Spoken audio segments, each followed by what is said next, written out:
Hey kid, heard about a job. Big shot gangster. Putting together a crew. You in? Hello, it is I, Smart, and yesterday I finally rewatched Solo, a Star Wars story. You see, I've had this poster in my room for years. I had a poster of the movie. It's just been in my room, and I've just never once thought to actually rewatch the movie. But yesterday I did, and I gotta say, it's really good. You know, I've had all this, stuff for the movie. Like, I got these dice I've had for years. They're pretty cool. I've had this Han Solo card game I've never played. So, you know, the stuff's been there. It's just, since the movie came out, I think I watched it once when it came out in theaters, and once when it came out on digital. Like, I have the movie on DVD, but I honestly don't think I've ever watched it. I simply just bought this to have it in my collection of Star Wars movies. So, I rewatched the movie on Disney Plus yesterday, and I gotta say, it's way better than I remember. It's extremely underrated, I would say. That's the whole point of this video I'm making today. Let me just tell you how great the Han Solo movie is, because a lot of people skipped on this movie. It came out right after The Last Jedi. If you don't remember, The Last Jedi came out in December of 2017, and then because so many Star Wars fans were upset at that movie, a bunch of people were just like, oh, we're gonna boycott the next Star Wars movie, which just so happened to be Solo, a Star Wars story, which came out in March, I think, of 2018. So very, very short time between these two movies. So not even a year. And so a lot of people just skipped this movie, which sucks because it's really good. And I'm just here to tell you about it. If you somehow haven't seen the movie, I highly recommend you watch it. If you're a Star Wars fan, it's a very enjoyable movie. Some people still say it's bad. I think those people are wrong. And today, I'm simply just going to talk about all the stuff I love about this movie. I have some complaints. My biggest one being the fact that Han Solo gets everything that makes him Han Solo in a weekend. Like, he gets his blaster, he gets his jacket, he becomes an outlaw, he meets Chewbacca, he gets the Millennium Falcon, he meets Lando. He does all these things and it all just happens in a weekend, which is kind of silly, right? Like, you'd think all the stuff that makes Han Solo would happen over a span of time, but they all have to just cram it into this one movie. So it's kind of weird, right? I don't really get that part of it. And Alden Ehrenreich as Han Solo, I didn't really like him when I first saw the movie, but upon rewatching, I realized he did a really great job of playing a young Han Solo. I still don't think he really looks or sounds that much like Harrison Ford. That was my biggest complaint when I first saw the movie. But he gets the mannerisms and all that stuff of Han Solo very, very well. And I think it's something not enough people talk about. He gets it very well, and also the movie does Han Solo very well. He often, just messes up and makes mistakes or gets caught in the bluff, Stuff that Han Solo did in the original trilogy, which is just consistent with his character. He's not an idiot, he's not like a buffoon, just constantly making mistakes.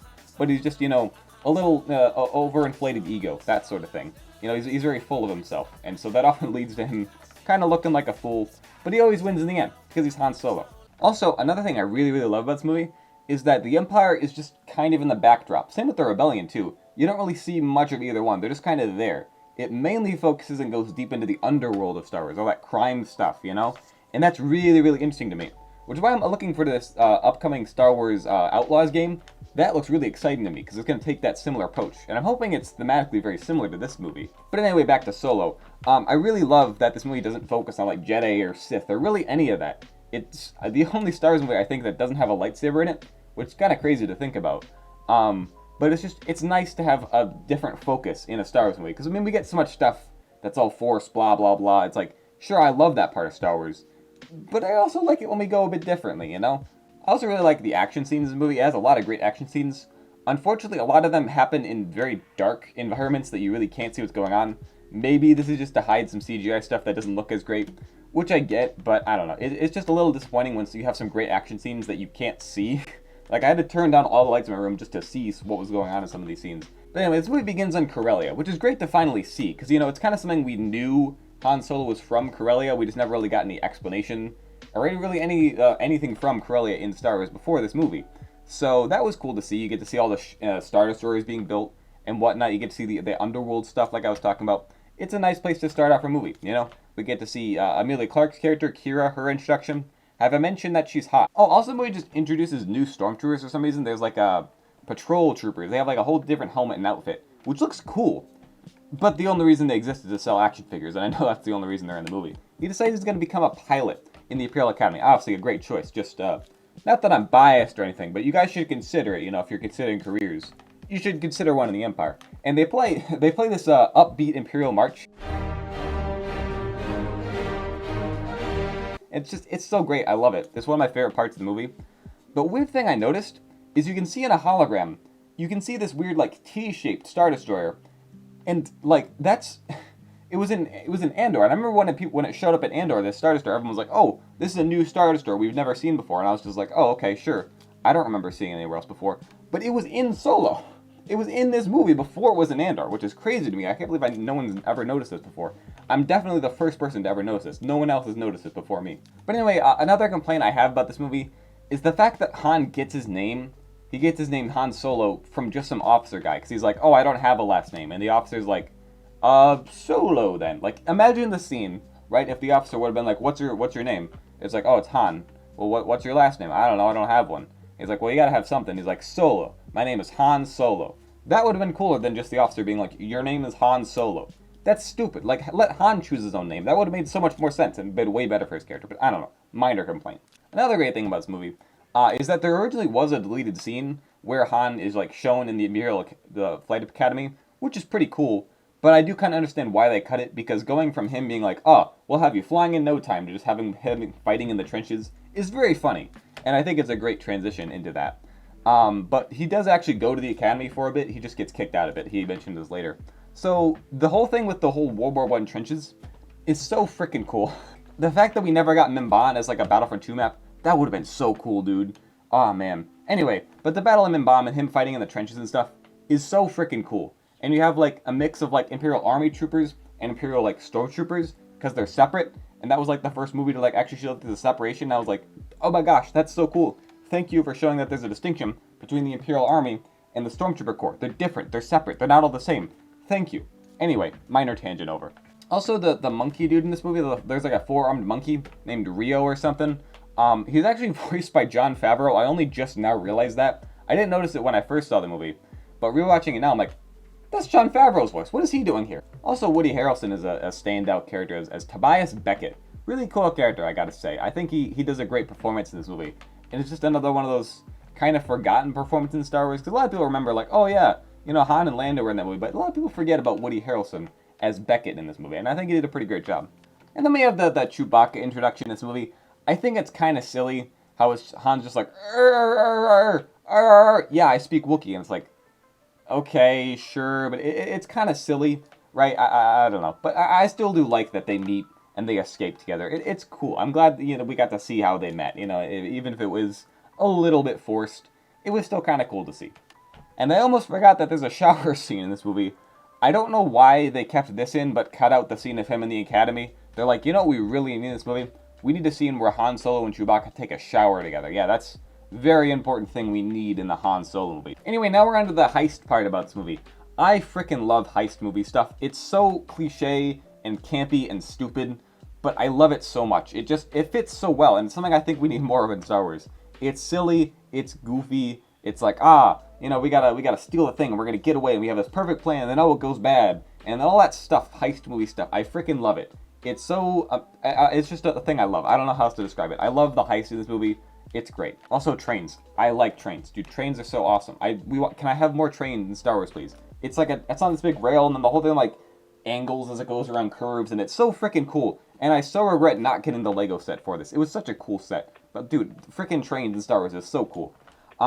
Anyway, they also have more new stormtroopers. They're called range troopers, with the best drip I've ever seen. They got like this big fur coat, big like magnetic boots, and like the big like angled helmets. It looks so cool. Like, dude, I wish I could be. I don't even know what range trooper means. Like, they shoot further. It looks like a pretty standard blaster to me. It's not like a sniper or anything. So, I don't know. But still, they look cool. That's the main appeal. They sell action figures. They look cool.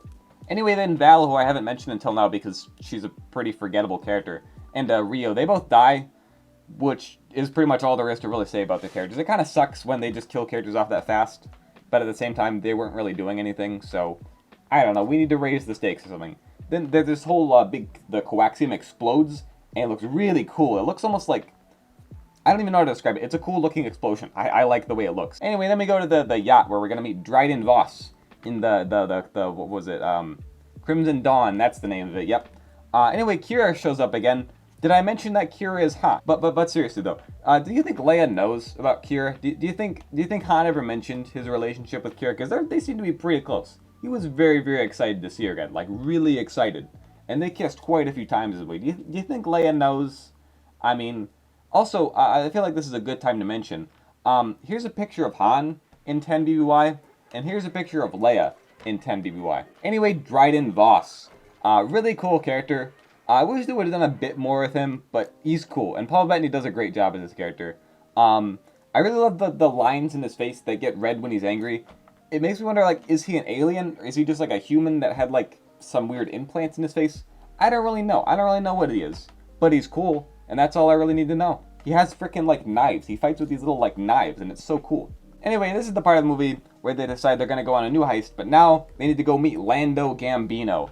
Yes, so they got Donald Glover to play Lando, and I gotta say, some people are like, oh, dude, he doesn't even sound like Lando. Dude, he plays the part of Lando so good. Honestly, I think he does it better than Alden Ehrenreich does Han. He does Lando so good. So anyway, I really love just the introduction of Lando as just some suave gambler. It's really awesome. You know, it's in this little room, and then Han joins them, and they play sabacc. They're going back and forth. The fact that Lando says Han instead of Han is a great, because that's kind of the way he says it in the original trilogy. So again, nice little callbacks. I like little stuff like that. I don't need big fan service thrown in my face. I like little callbacks to Star Wars. It's nice. Anyway, the droid L337, Lando's droid co-pilot, kind of annoys me still. She really annoyed me when, like, the movie first came out, especially because it was so weird. I remember when the movie came out, like, before it came out, they were like, oh, the movie has a feminist warrior character, and I'm like, she's a droid. How is she a feminist? That doesn't make any sense. What are you talking about? Like I get the whole thing with her character is she wants to, you know, free all the droids, and it's like, okay, but why are you comparing to her a feminist? That's a completely different thing. I remember seeing all these articles. I'm like, I'm not, like, trying to say, like, feminism is, like, some stupid thing. No, it's like, why are you these things should be separate. You should not be trying to... It's stupid. I don't know. I don't even know why they did that. But just watching this movie as just like, oh, it's a bunch of droids wanting to be free. That's funny. I like that idea. Because, you know, you have in A New Hope where it's like, oh, you know, we don't serve their kind here. And they even reference that in this movie. Anyway, then they go down, and they're about to see the Millennium Falcon, and Han's like, oh, I bet it's probably a piece of junk. And this is, again, is another callback to the original trilogy that I love. Because Luke, when he first sees the Millennium Falcon, calls it a piece of junk. Anyway, the Millennium Falcon looks freaking sweet. I love the design of it as, like, what the Millennium Falcon looked like when it was clean and nice and new. It looks amazing. The white and the blue colors, the little, like, escape pod at the front. It looks awesome. And then Lando says his line I love. He says, I don't like it. I don't agree with it. But I accept it. And I just love that line. I use it all the time. It's one of my favorite Star Wars quotes. Anyway, I'd now like to ask again, I think I made a video about this before. How does Lando's coat rack room work? Like, all the hangers, look at them, they're circles. They're circles. Like, to take one of the hangers off, you'd have to take all the other coats off just to get to the one, rather than a normal hanger where you can just take it off without having to take off all the other ones. It's like, why? Why would you go for a more complicated design? It's a whole thing. It bothers me, okay? This does remind me, though, can we normalize wearing capes? Dude, capes are awesome. Like, why can I not go around wearing capes? Krennic is a cool guy. He wears capes. Vader wears capes. Lando wears capes. Capes are awesome. I want to wear capes, but society won't let me. Come on.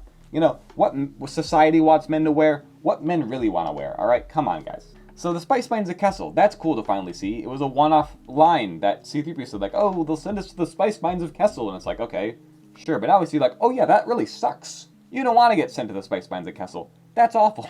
Oh, and Chewbacca rips the dude's arms off. You know, that's nice. Because, you know, Han said, a Wookiee will rip people's arms off, and he rips people's arms off. Again, this movie does this a lot, if you couldn't already figure it out. It makes a ton of small references to the original trilogy, and I love that. It's nice. There's a scene of Lando, and he's got a little hologram, he's talking about the Calrissian Chronicles. I was doing blah, blah, blah, blah, blah, and he's just, like, calling off his life story. It's awesome. This is exactly what I want the Lando show to be. That's honestly kind of what got me to rewatch the movie, was thinking about the Lando show. Because they've said some news like, oh, Donald Glover's working on writing the show. And I'm like, oh, that's interesting. So this is what I want the show to be. I want it to be Han, like, telling adventures. I mean, not Han, Lando telling about his past adventures. You know, maybe Han shows up. But I want it to have, you know, Donald Glover and Billy Dee Williams in it. That would be great. I want to see, like, young Lando and old Lando both going on, like, adventures and stuff. Please. The Calrissian Chronicles needs to be the Lando show. It would be so good. Anyway, then Han gets to say, I have a good feeling about this. Again, a nice mix-up of the I have a bad feeling about Slang. He has a good feeling about this. That's fun. And then we get into the whole, you know, Kessel Run chase scene. This whole thing, this is awesome. It's probably the best part of the movie, the most enjoyable, fun part. Because while the whole TIE Fighter chase is going on, you know, they're going through all these rocks and asteroids and stuff in this big blue mess that you really can't see what's going on, but you can still kind of make out stuff. And then we really just get the best of John Williams, because we get a ton of John Williams music in this movie. I think someone else also did the music, but we also get a decent bit of John Williams stars music. Because like when they're shooting at the TIE Fighters, you know, when Beckett gets into the cannon, it goes like da da da da da da da da da da da da, you know, TIE Fighter chase from A New Hope. But also, then it transitions into the asteroid song from Empire, where it goes like da da da da da da da da da da da da da. Honestly, those are two like my favorite songs in all of the Star Wars. So to have those songs in the movie, it fits so well. And also, the chase scene is just awesome. I love the whole thing. It's very, very tense. I don't know if I've mentioned that yet. This movie gets tense action very, very well. Even though I had seen this movie before and knew it was going to happen, I was still pretty much on the edge of my seat. Like, oh my gosh, this is awesome. Actually, wait, that reminds me. Lando almost says the S word. It's like, oh, and then they cut it, and because then they just go zooming forward. So again, it's like, this was almost the first Star Wars movie to say the S word. And, you know, Andor, obviously, everyone's like, oh, they finally said the S word in Star Wars, but Lando almost said it, you know? Technically, if you really want to get technical, it was first said in Solo. Another thing I'd like to mention, it seemed, you know, Han just going around telling everyone, like, oh, I just did the Kessel Run in less than 12 parsecs, and no one cares. It's just funny, because it makes that line just so much better in The New Hope. Another thing is because of the fact that he says parsecs, and he makes it sound like he's saying time, but parsec is a measure of distance. I'm still convinced this is just George Lucas not knowing what a parsec means, which, I mean, I don't blame him. I've never heard the term outside of Star Wars. So, it's kind of funny, but they do explain it well, of like, oh, you have to follow this path on the Kessel Run, but he went this way, which was a shortcut. So that's why he was able to do it in less than 12 parsecs. If you round down, that is. But seriously though, the Kessel Run being something that's not even that great to brag about is just perfect for his character. Like, sure, it was still impressive, but just no one really cares. Anyway, another thing happens here. I have forgotten to mention Enfys Nest, because she's really not that notable of a character up until this point in the movie. She's just kind of in the background during that first heist scene. So anyway, Han's like, oh, we got a bunch of guys on that ship, and you know, he gets caught in that bluff. Which again, another great characterization for him. It fits. It fits with him in the original trilogy. Anyway, skipping ahead again, but big shocker. Beckett, the guy who tells Han like 20 times this movie not to trust anybody, betrays everybody. Whoa! Never saw that one coming. He betrays them? That's crazy. I never saw that coming. But then after this, there's a big fight scene, and it's great because it's a fight scene with these little knife things, and then qi'ra just grabs like a regular sword, and it's like, dude, a fight scene in Star Wars that A, isn't lightsabers, and B, isn't blasters. That might seem like heresy to some people, but to me, that's just awesome. It's like, dude, I love anytime something is just a little mixed up in Star Wars, you know, something different, something new, because we get so much of the same stuff. There are so many other kinds of fight scenes, you know? Qi'ra knows Teräs Käsi, whatever that means. Can I have more, like, martial art hand-to-hand stuff in Star Wars? That'd be cool. Anyway, another question I have. Is it wrong that I think Han and Qi'ra work together better than Han and Leia do? I don't know what it is. I've just never really liked Han and Leia together. Like, I get it, you know, Princess and the Smuggler, all that. But, like, Han and Qi'ra work so much well. They know each other better. They seem to like each other a lot better. It's like, I don't know. I'm just saying. I think they work better. I'll say it. Hot take. I think they're a better couple. Think about it. The entire, like, sequel trilogy could have been prevented. You know, Kylo Ren destroying Luke's Jedi Order. All that could have been prevented had Han just, you know, went with Qi'ra instead of Leia. I'm just gonna say it. Oh, here's probably the dumbest part of the movie. For whatever reason, they were like, you know what this movie about Han Solo needs? Darth Maul. Because, okay, it's so, the whole scene is just stupid outright. Because it's just like, whoa, hey Qi'ra, look at my, like, robot legs. And look at my lightsaber. And it's like, yeah, I can see it's Darth Maul. You don't have to show me his lightsaber. It's like, I get it. It's such a stupid thing. And it makes no sense in this movie. It's like, I guess, because, yeah, he's connected to the crime syndicates. But, like, the people who haven't seen the Clone Wars are like, why is Darth Maul back? The people who have seen Clone Wars, the Rebels, are like, well, I know that he dies in Rebels pretty soon, so why are you showing him now? And they never do anything with it. Apparently, like, that plotline comes up in, like, a comic book or something, but then that's the last we see of Qi'ra. So it's like, can I have more Qi'ra in Star Wars, please? Not just because she's hot, but because, like, she's an actually interesting character, and I'd like to see more of her and the whole Crimson Dawn underworld stuff. I want to see more of it, but also I don't really care about Darth Maul that much. But I mean, probably do something with him, but, like, Just do something with him. Why is he in the movie at all? It's such a waste. But anyway, then something very important happens. Han shot first. Thank you, movie. I know it was kind of like on the nose for you to do it, but you had Han shoot first. Thank you for that. It's just, finally, the world is at peace. George Lucas, don't care, alright? He's probably gonna, George Lucas is like, oh, but Han wouldn't shoot first. He's a good guy. He wouldn't shoot first. That's not what he would do. Shut up, George. This is early Han Solo. He's more of an outlaw. This is before he turns into a good guy. He should shoot first. It makes sense. I freaking hate that Greedo change. Greedo should not shoot first. It's so stupid. I hate it. Also, then they do this thing where Han has to go and win the Falcon from Lando in a gambling match. And he does this thing to kind of like get his card that's hidden under his sleeve, where he kind of like fakes him out and then pulls him into a hug, which is the same thing that Lando does in Empire when they meet. And it's like, it's like poetry. It rhymes. So anyway, this is a pretty long video talking about Solo, I'm now realizing. But hey, thanks Ron Howard for making a Star Wars movie that most Star Wars fans forgot existed. But I like it. And I think a decent amount of other people like it. So please, let me know, have you seen Solo? Do you like Solo? I think it's extremely underrated. Some people would say Rogue One is the most underrated Star Wars, but I think more people like Rogue One now, like notice Rogue One. A ton of people are sleeping on Solo, a Star Wars movie. It's a very fun movie. It's got great action. It's funny. I don't know if I mentioned that. It has plenty of funny scenes. It's got good callbacks to the original trilogy. It does a lot of new things. It doesn't just retread over the old stuff. It brings a lot of new stuff into Star Wars. And it's just really good. And I really love it. It's probably like gone up just very high in my ranking of Star Wars movies just after rewatching it. So, I don't know. Anyway, let me know if you guys enjoyed this video. It was kind of long, but I feel like I can make a video like this length for like each Star Wars movie, just talking about each one. I don't know if I'll actually do that. I kind of just want to talk about Solo today, because I've been seeing a lot of posts recently about Solo, and I was like, huh. And it just kind of got me like, I should rewatch that. And I was like, dude, this is awesome. So, that was this video. I hope you enjoyed. I don't know if that many people are going to watch the end. It was long. But if you did, thank you. And bye. Have a nice day.